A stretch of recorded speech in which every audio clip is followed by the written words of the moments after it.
Welcome, everyone. Happy Women's History Month. I'm super excited today to have our guest, Andrea Allen, and my co-host, Norbert Niederhauser. It's super exciting episode, and we're going to be going through a lot of interesting and fun topics. So, yeah, welcome, Andrea. Hey, thank you so much for having me. I'm super excited, and it's wild that we're all in such different parts of the world, but connecting here is really cool. Yeah, it's a lot of fun, for Yeah, sure. amazing. I'm very happy to connect and get this recording off the ground. So yeah. Sweet. Andrea, maybe if you could start with telling us a little bit about yourself, who you are, what you do in coffee. I mean, probably a lot of the coffee world knows you're a part of the Onyx team, but if you could hear a little bit more about that, I think, that'd be really interesting. Yeah, definitely. So I'm one of the co-founders of Onyx Coffee Lab. I've been working in the industry in some form or fashion for over 20 years. I am the 2020 US Barista Champion and the 2021 runner-up World Barista Champion. Um, but I really just love coffee. And what I love most about the coffee industry is the way that there is a person all along every single point that you might be working at in coffee. And I really love people. I love service and hospitality. So for me, that's one of the things that's just super exciting about the industry. My husband John and I also have two daughters. They're 8 and 4. And I love running and working out, and I love riding horses too. So that's just a little bit about me. Nice. Yeah. Very, very cool. Yeah, thank you. Thanks for the personal insights a little bit. Well, there's a Yeah. lot we would like to talk about. We want to like zoom in a little bit on the competition, a little hear about you and Onyx, and also hear about how that all goes together. I mean, now we know about your family, so there's lots going on in your life and a lot of different things. How do you make that all happen? Oh my gosh, what a question. I ask myself that all the time. So we do have a lot going on. But for me, I love working. So we all, I say we all, meaning me and John, but we work really hard. And I think for me, I'm just super committed to growing the footprint of specialty coffee, and like growing what we are doing in coffee, and just like encouraging others to grow as well. And so I don't know, I mean, it's kind of a balancing act, but I work a lot. I also play a lot Mhm. with the kids and all that kind of stuff. So we figure out a way to make it work. But we also have a really great team. So a lot of times folks are asking me just something about what we're doing in Onyx here or there across different departments. And I'm just sort of like, it's awesome. I haven't had anything to do with that. And our team is amazing. So it takes a lot of people giving skill, time, and talent to make something work. So I would be remiss to take credit for very much. So I'm Well, one that's thing something. I'm curious on is you know, Onyx is based in Arkansas, and Onyx has grown what I would say a pretty mhm. successful roasting business around the world now. What when you started Onyx, why Arkansas? I mean, nothing's wrong with Arkansas, but typically it's not a hub for specialty coffee that we think of, right? But yet Onyx is there, and Onyx has become successful there. I mean, is it just because you're from Arkansas, Yeah. or did you see like a potential or an opportunity? What is it about that? I love this question. I actually was just down in Honduras a couple weeks ago, and I was explaining to people where Arkansas was and what country it's in, which is really funny. Which makes total sense because I don't know all of the spots in various countries by any means. But no, so I was born here in Arkansas, and actually, this location that I'm in is built on the footprint of the house I grew up in, which is crazy. Wow. I live a half a mile from here. So I've just lived here basically my whole life. And so it was a little bit less of like choosing Arkansas as a place to do it, as opposed to Arkansas choosing me to be here in whatever way that works in the universe. So yeah, I mean, I really just got started working in coffee when I was 18, and I love serving people, and I love making things with my hands, and I love like hectic workflow and all the sort of stuff in the coffee bar space. And so I basically just worked in coffee here for years and started managing locations or some coffee shops and different locations and things like that. And I was just like, I love this. I never want to leave. And so those places were here in Arkansas. So I'm still here. Our area is amazing. I mean, it's a great place to live. We also have Walmart headquarters is here, and so like they bring tons of all kinds of people to the area, lots of investment in all of the things going on here. So it's also a great place to do business. The cost of doing business and also the cost of living is low. And there's just a lot happening here. So I'm also grateful to be in this area because it's given us a lot of opportunities to grow and expand what we're doing. So What how was it to bring specialty coffee to the region you're in? oh, it was so interesting. I have done so much educating of baristas and coffee consumers over the years. But honestly, it was really great because I think that, especially for people that were looking for something different in a coffee experience, it was really easy to show them why it might be different from a chain or from some, a shop just serving commodity. Because when you have been drinking not great coffee for a long time, and then you actually drink a, pour over or black coffee that has all of that really special, clarity and all of the different like flavors that coffee has to offer, and you can actually taste those and not be tasting super developed coffees or coffees with defects, or just something that's really nice. It's actually really easy to be like, hey, you love coffee, try this, see how great it is. And it's really easy, if that makes sense. So I think also in the beginning, and still now, but we were super focused on hospitality as well, because I felt like that because there wasn't a ton of specialty going on in this area, that we really needed to make a really friendly, hospitable space for customers to come in and explore. So I didn't really feel, I had been to shops, on the coasts of the States and other places where the baristas were super talented and skilled, but also knew a ton and kind of wanted to make sure you knew that they knew a lot. And, for me, that kind of like, I was like, that'll just never work in Arkansas because people can go anywhere. They don't, just wasn't the same. So we also tried to be so kind and really like help meet people where they are, where they were at in their coffee journey, so that we could show them coffee and gain their trust of feeling like they could be confident that we were going to connect them with the right drink and that we were not going to lead them astray. So yeah, but I mean, it was definitely interesting for sure. So with how was that to develop from from Arkansas into the US and into the world? Because that's what I see, right? Onyx is now at least a national brand or known in the specialty scene and beyond the US. Yeah.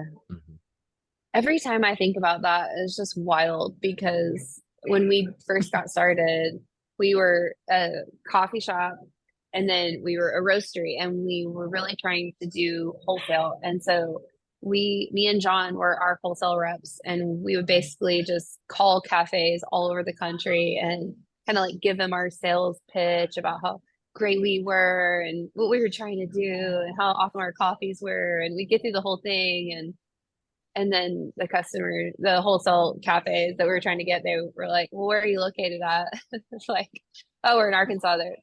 Oh, okay, we're good. And I would just be on the phone and be like, yeah, but I'll send you the samples. They're free. Like, I'll just send them to you. You don't have to do anything. Like, you don't have to pay anything. You don't have to call me back. Like, I'm just going to send them. And they're like, no, we're good. And I just remember being so just surprised and just kind of like, wow, how do I get people to try? How do I get people to try what we're doing? Because I felt confident that if we got those coffees in front of those cafes or in front of those baristas, I felt confident that they would like them.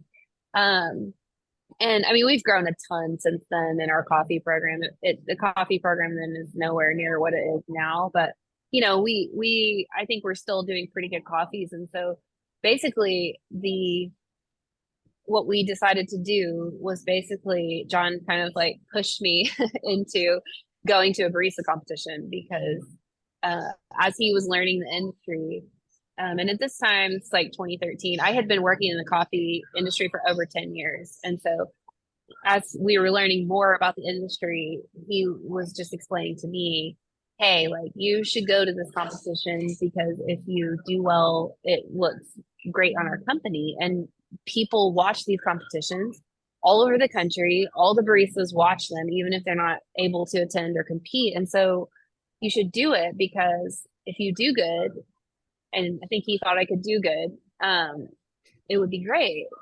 And I was not super interested to start with because I felt like I was like, well, I know how to make coffee. Why would I need to go prove? Why would I need to go prove that I know how to make lattes? Like, that's really silly. Of course, he was like, it's not about you. I was like, oh, okay, got it. Oh, it's about the company. Okay, I got it. So yeah, so that's kind of like how I started to dip my toe into competition. And I think that my kind of journey in that space has really like opened the door for people to be interested in trying our coffees and just kind of interested in what we're doing as a whole, which has been awesome. So I really want to get to the competition part because there's a lot to say there. But before we get there, you know, you mentioned a lot about like when you first started Onyx, it was very focused on hospitality, and you were, you know, in the beginning, well, you probably still are, but educating a lot of baristas.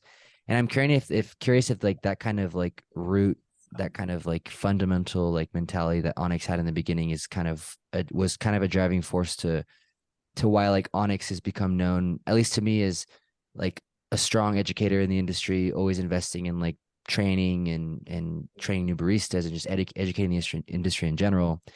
Would you root that back to that kind of those Onyx roots, or is that something that kind of just developed as the team grew and the kind of you know, team that you had on your side? Hard question to answer. I think it's both. I mean, I think it's definitely rooted.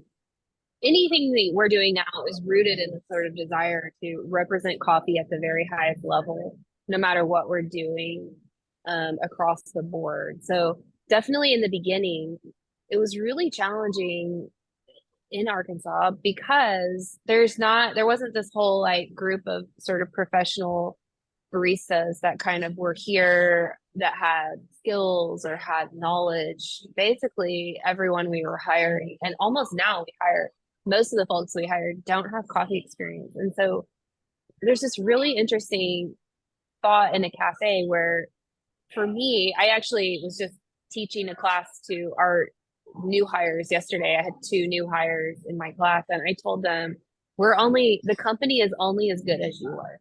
You're here, you've been here for 2 days. Our customers don't know that. They may ask you a question, and that statement is not about putting pressure on them, but it's more about the company. It's like, we're only as good as we're training people to be. We're only as good as like the skills and the opportunities we provide for our team. So from the beginning, education has been a big point for us because I didn't want a customer encountering our coffees in the cafe or by buying a coffee and drinking it home, where a producer has put such incredible care and intentionality into it, and then right at the very end we don't do it justice, right? So you know, you really depend on this whole line of people to do a great job with those coffees. But I think for me, that rooting in hospitality, I could talk to you for hours about hospitality, but for me, I think like part of hospitality is serving a really great drink every single time, and the way that cultivates trust with your customers, and the way that creates a confidence that we are doing our best to prepare those coffees, whether they're just roasted coffees going out or coffees in the cafe. All of that is rooted in both hospitality and education. And I can't take credit for our education department because I have had two incredibly talented and strong educators in Dylan Siemens and Alika Lifty. And they built our education department. But I think it's actually the same, if that makes sense. Both education is like an outcropping of hospitality. That's amazing. I mean, like it. I want to work. I want to work for Onyx now. I really, it speaks a lot. Come on, we want you here. Yeah, I currently have a job, but oh yeah, that's right. Yeah. Yeah. No, I think that's the bridge, right? And a lot of successful companies have done that. They care deeply about their customers and give them the support and the service they deserve and they need to make that jump from a product they know and from a product they have used for years into new lands. And specialty in a way is new lands, and it's not only new, but it's also more expensive potentially and more like it needs a little bit more, but also that makes it so exciting. So I love your approach, and I think that's I guess that's really the key to success. So congratulations, very, very inspiring. So maybe wanna switch a little bit over to that like competition part, as you said. Well, you tried all the cold calling, you tried to get your brand out there, and the competitions were the connector in a way. Yeah. So how did it go for you? Yeah, this is such a funny sequence of events. But basically, after John had seen a competition and encouraged me to go, I went to my first competition. I think it's 2013. I need to actually just write it down so I can remember what year it was. But I drove up to Minneapolis by myself to my first competition, and I had like written a little script and practiced this a little bit, but I felt really confident because I had an amazing coffee and I had confidence in my skills. The other part of this is that I was 10 weeks pregnant with my first daughter, and my food aversion was coffee. So that was cute. So but I had already registered, and I was like, I guess I'm going to go. So I went up there and I was by myself because we couldn't both be gone at the same time at this point. So we both had more than full-time jobs. And so for me to even be gone for 3 or 4 days is a huge deal. So I drove up there, I made a presentation, and I felt great about it. I had lots of folks there being like, oh, that was so interesting. And I got next to last place.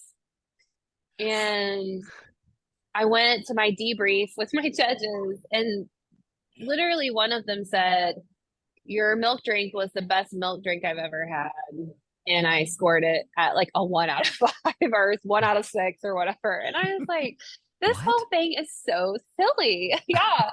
I literally drove out of Minneapolis. And I was like, I'm just never doing this again. I think I even stopped and got like some donuts because I felt so discouraged. I was like, I'm just going to eat a bunch of donuts and I'll feel better. But and I was so confused by the information and the feedback I had gotten because I felt like I did a good job. But then a few weeks later, I actually went back and looked at my scores and I looked at the rules and it kind of clicked. I was like, oh, this is like a game. This is a game. And I didn't play the game very well.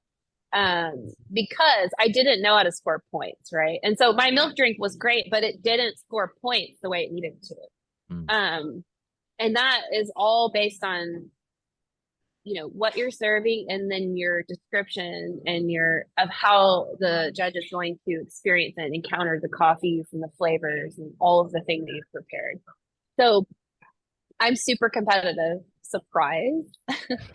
And so basically after a few weeks, I was like, oh, I'm gonna go back. I'm gonna win this thing. I can win this. Like and I was kind of hooked, which John, my husband, knew would happen if I went one time. And so we went back the next year, and we had had our first daughter at this point, and we went back, and I made it to the semifinals of USBC, and I had a really great presentation. And again, I had really great coffees, and I went 30 seconds over time in the semifinals. And if I had not done that, I would have made the finals that very first year. And so I kind of came out of those experiences thinking like, wow, I know how to do it, and I just have to be so structured and disciplined, and I have to practice so much that when I go out there, I know exactly what I'm doing, and like just learning about the level of performance that I needed to have.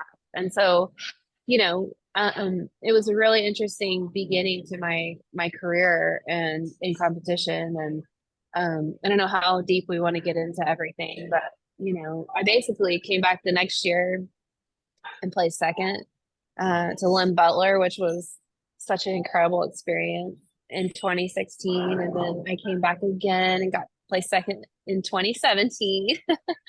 And then I came back again in 2018. And at the time, I actually was 8 months pregnant with my second daughter. And I made the finals in 2018, and I placed fifth, which I was really proud of.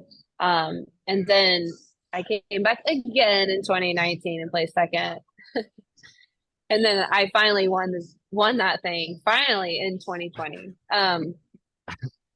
And I know I should allow you to ask questions, but it was such an incredible journey for me. And all of that, like, just really pushed our brand out into the coffee world in a way that was completely unexpected and was amazing. I mean, just to get our name into Sprudge or into Barista Magazine or into someone's social media, like just the excitement that we were able to kind of like start interacting with, and then using that to be like, hey, listen, we went to this thing and we did pretty good, and like now try our coffees. I mean, there was just no way for us to manufacture that from ourselves. It was really just, I'm so grateful for the industry having these opportunities for baristas, for coffee professionals, for entrepreneurs to kind of interact with the industry and just show innovation, skill, passion on such a stage. It's such a cool thing. I mean, I learned so much from this. It's like if you do business in whatever place you are, and it's not whatever place you are, it's a very beautiful place actually, but maybe not the most like it's not the most logical place to start a national specialty coffee brand. But you are persistent, right? And you start something, you do it. You go you find a way to get out there, to get the word out there into the world. That's the championships. Well, and you're persistent year over year. And this, I mean, I cannot imagine how it is going out there being pregnant. So that's really dedication. Yeah. But yeah, congratulations to you, and that's really inspiring. One thing I also have in my head, and you mentioned it initially, when going to competition, you felt like you're doing great, and you didn't get the great notes. So my question is, how is the competition in relationship to the real world, to the everyday job? Because you definitely knew how to run a coffee bar. Is it something very, very like out there, different, or what's the relationship between those two? I have a lot of feelings about this. I think my feelings have changed over time, but I used to always say you can be a really, really great barista in a cafe and be not great at all at competing.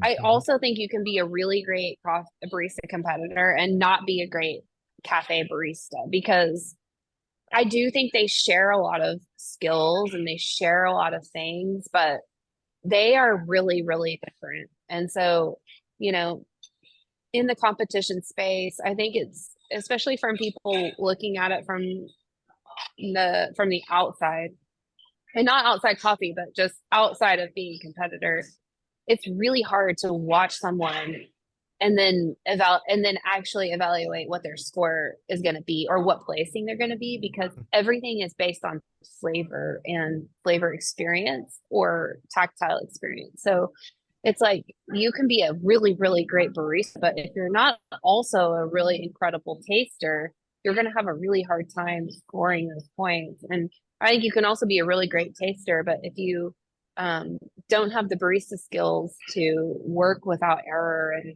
work clean and work efficiently, then you also can't score really high. So it's kind of a fascinating, it's almost like its own, like it's its own world and its own ecosystem that has developed inside of coffee. And in some ways I really love it and I think it's super cool. And in other ways I think it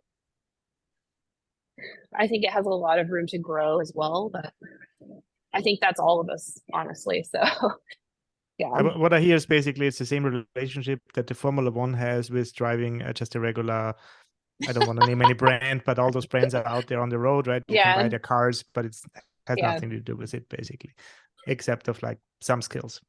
I think so. Yeah, I mean, I think so. You've got to the level of practicing that has to go into it, I think is wild. Like that actually honestly was the difference in me as a competitor in from 2017 backwards and from 2018 on, is that I finally understood the level I needed with which to compete. And that sort of came out of my experience in barista competition in 2017, because I had an amazing coffee and I had a really great presentation. And I mean, I like had it, like I had the one. And in the competition, Kyle Ramage won that year and he did such an incredible job. And I just remember during the competition and after, I was talking with him and he was just talking to me about how much he was practicing. And he was like, oh, I'm just practicing 40 hours a week.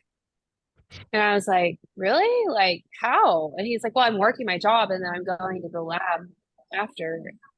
And I just, the difference in the scores that year were so small.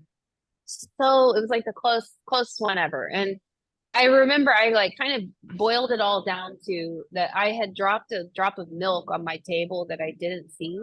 And I remember it's like basically if I had wiped up that dot of milk, I would have won. And after that year, I was like, oh my gosh, the level at which I have to be to win is so high that if other competitors are out there putting in that kind of time, I have to at least put that amount of time in, but probably more, you know? And so I think when you hear those sorts of things, and I don't know that people talk about that a ton, but that's really the difference between those top couple of competitors and the rest of the competitors is that time, and then also support and great coffees. I mean, you have to have all of those things. And so I think really that is the thing for me that makes the competition world so challenging to break into, is that you have to have this like kind of unbelievable level of commitment to doing well in it. And it takes some time to get there, and you have to be able to do it. So it's kind of that's a lot of thoughts, but yeah, no, that's pretty deep. Cause like, you know, I kind of connect that to like, I used to be a cyclist back in the day, and back in the day, like I'm old, but it's the same thing. It's like, like the more time you put in, the closer you get to whatever definition is to perfection for you, you know? And it's like, the more time you put in, it's like the more hopefully you get out of it. So with this kind of mentality now, like all your experiences competing, do you still have more desire to continue competing, or do you want to now step into like a coaching role and help your team or people around you to kind of keep competing? What's next on the competition side? I'm laughing. I know that I get asked this a lot, and it's really funny because the qualifying event just happened here in the US, and I went to one of them and the other, and I watched as much as I could piece together on social media. And I was watching the announcements live, and it was like 9:30 at night. And John was like, why are you watching these? Why do you keep talking about this? Are you going to compete again? Are you going to make us do this again? I'm not planning to compete again right now. I actually am coaching, which is cool. And, you know, part of it for me is recognizing when enough is enough. I think that I've been so passionate about the ecosystem of competitions, and I'm still really passionate about it. But I also just see things that prompt me to want to not compete anymore. And those things are like, I had the like incredible opportunity and privilege to do it for so many years and to do well. And I developed so much professionally during that time. I like to say too that in 2017, when I didn't win, I couldn't understand that drop of milk on the table. And then I kept doing it, and I kept like getting really close, but not achieving my goal. And what I learned in those years past 2017, I'm like so grateful that I did not win in 2017, because I grew incredibly as a person, as a professional, as a mom, as a wife, like through that competition journey. And so I'm so grateful for all of that. I also just see that it's the competition stage needs to be full of different voices and different ideas and different innovations. And I've been in that space for so long. I think part of me was kind of like, I'm ready to just let someone else from our team go. No one wants to compete against me. And so it's like we have people on our team that are so passionate and want to do it too. But it's not just about my team. It's like there's a new generation of coffee professional, and like I should just get out of the way and let people that are having more new ideas come on and go for it. I also just like had a really wild experience with my journey to competing in the World Barista Competition. I honestly, it was scheduled for June of 21, and it got canceled, and we knew it was going to get canceled because like the country, it was supposed to be in Greece. Greece wasn't even open to like outsiders at that point. And I had heard this little like rumor that it was going to happen in Milan in the fall of 21. And I was like, there's just no way that's going to happen. And then at the beginning of July, in the middle of the night, I got an email just saying that Milan is on for October. Yeah. And I literally, in the middle of the night, I read it like 5 times because I'm up in the middle of the night a lot. And I was like, July, August, September, October, 3 months. And for me, I usually spend 6+ months preparing. We also opened this location that I'm in at the end of August of 21. And so preparing for the World Barista Competition that year, I mean, we had been like everyone, just like doing everything we could to make it through COVID. And so I hadn't been practicing at all. And so basically I was like trying to open this location, and I was working a ton at my, day job, and then going to the lab at night, 4 nights a week from 6 to 10. And then Saturday from 2 till I couldn't do it anymore. Sunday 2 until I couldn't do it anymore. I did that for 3 months, and it just kind of changed me a little bit. I don't regret any of that time or effort I spent, but I really sort of like poured it all out. So after that, I was like, I'm going to take a break, and I'm going to coach and let other people from my team go and be superstars. And so that's where I'm at. That was a lot of information, but that's kind of where that was I'm at, a wild time. I still remember also for us as a company, and I'm not at that same level, but we got the notifications like Milan is on, and it's like, oh my God, how would you ship all it, and how do we like pull it all off? It was crazy. Yeah. Pretty wild. It was wild, and I had a great time at the WBC, and it was amazing. I had never been to Milan, and the whole experience was incredible. It was really special. Yeah, it's not a bad place to be, but all the circumstances are pretty intense. Yeah, for sure. So shifting a little bit over to the general innovation space. So you have seen a lot in those 20 years. You have done a lot in those 20 years. What innovations do you think were like the fundamentals? Where you feel like, you're very connected, or you feel like that has really changed specialty? And then I also would like to ask you for a little bit of outlook. Where do you see industry going? Where do you see technology going? Where do you see coffee going? Or hoping it's going? I mean, nobody knows. So Ooh, ooh, I have lots of things I want to talk about in this. So just yeah. this is gonna be kind of a funny one, because this one, I know we had kind of talked some about innovations coming out of competitions, and I do think there's a ton of that, but I really think YouTube has been such a huge innovation for coffee, because, for example, when I first started, I had been a barista for 5 years before I even saw latte art. I didn't even know what it was. No one where I worked made latte art, and someone moved here from Kansas City and made latte art, and I was like shocked. And it was so cool. And so now you can find anything. You can find the most talented people in the world sharing their skills and their best practices on YouTube, which is insane. Mm. I mean, Including I this think just podcast. including this podcast. Yep. Sorry. Yeah, no, I mean, but you're right. When I was a baby barista, I knew nothing. I really knew nothing about coffee, just totally. And I had zero resources. There were no resources really out there. And so, you know, it's just amazing what you can experience and hear about and read and all that stuff.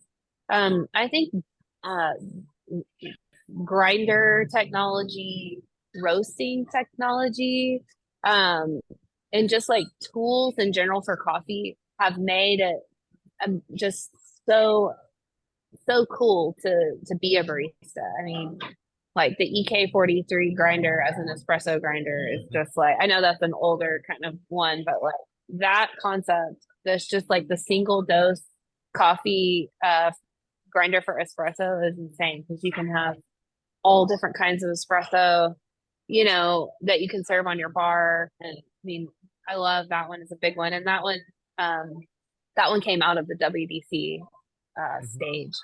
I think too that one of the big ones for me, innovations in coffee, is just processing of coffee and the rise of like naturals, and then from there like anaerobic and you know, all of the different kinds of coffee processing that we see, and also like the strong showing of various like varieties and species of coffee. So off the top of my head, I think of Eugenioides as a species. I think of of course, like geisha, cedra, you know, all of those kinds of incredible cultivations on the agricultural side that have just really like exploded the potential of what coffee is and what it can taste like and what those experiences can be like. I mean, it's just amazing. And you see a lot of those things leading on the competition stage, where competitors are bringing these like wild, you know, basically science experiments that producers are doing on the farm and processing level.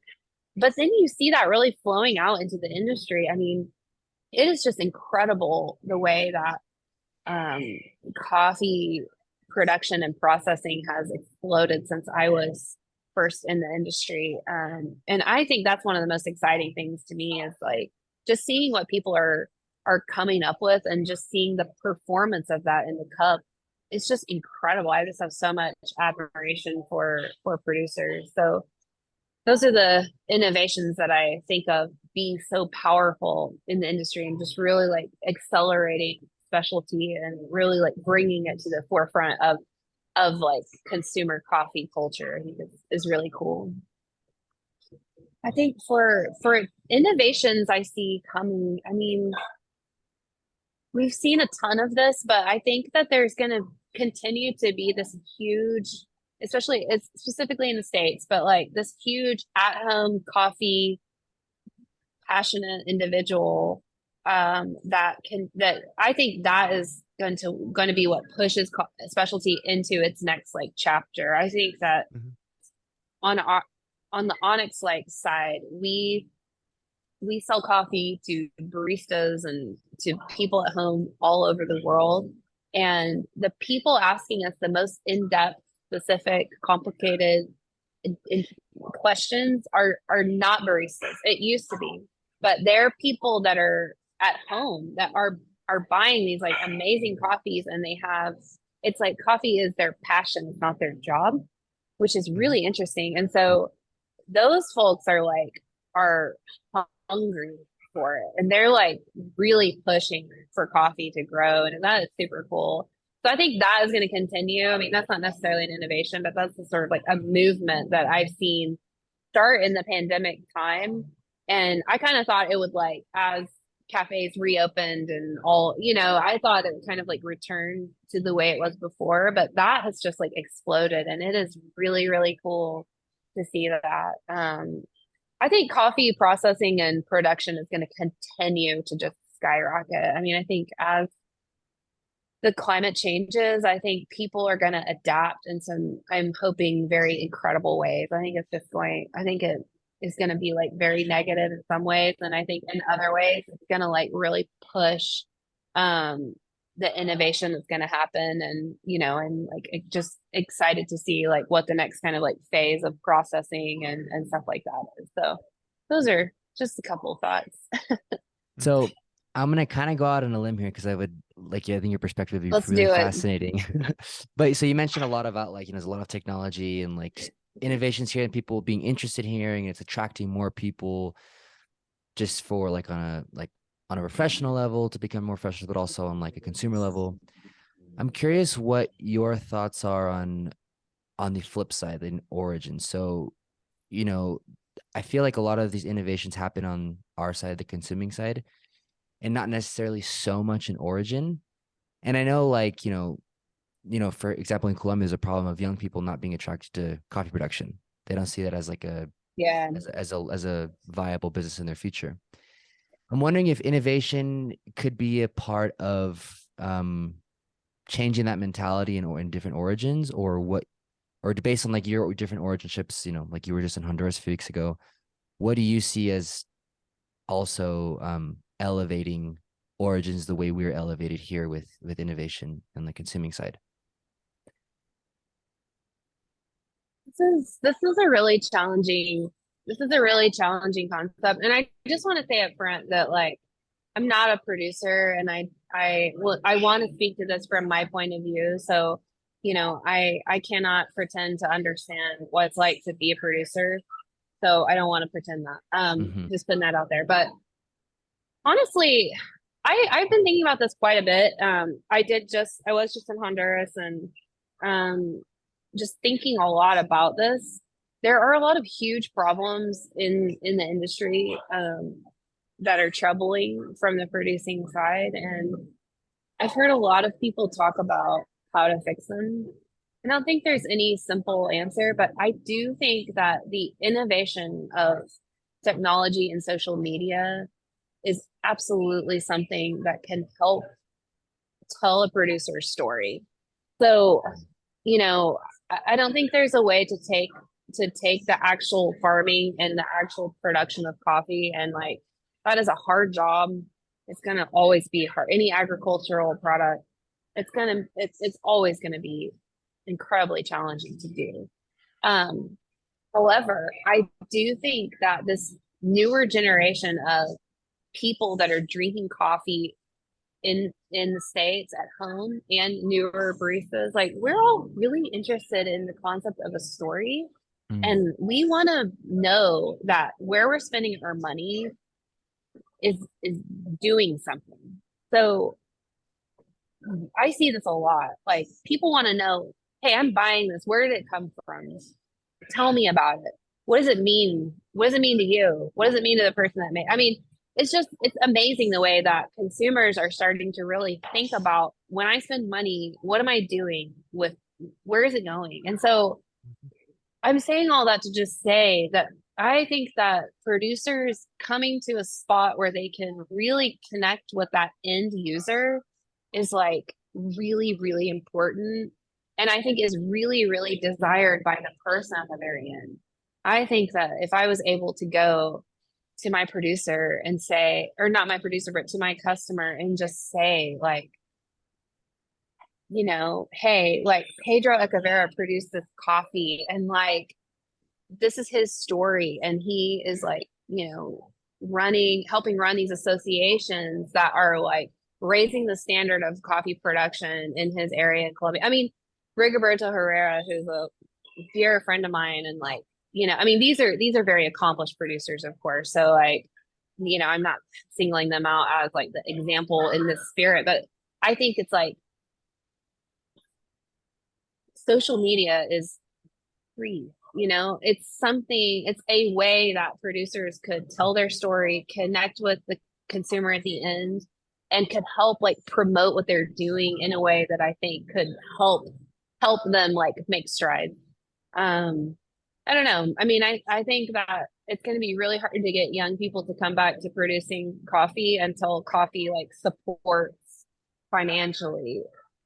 So I don't know. There's a lot of things there, but that's a thought I've had. So No, honestly, I love that. I'm so stoked you said that, because like, no, I mean, like one of my best friends is kind of has like a project similar to pushing this idea of storytelling.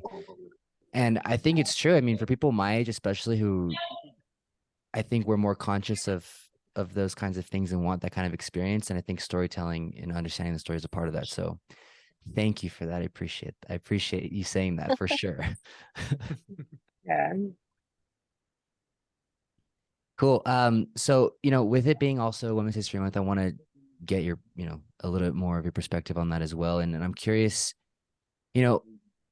where do you see kind of how has the growth of women in coffee kind of like changed over your career, and what even more opportunities do you see in the future as women start to become even more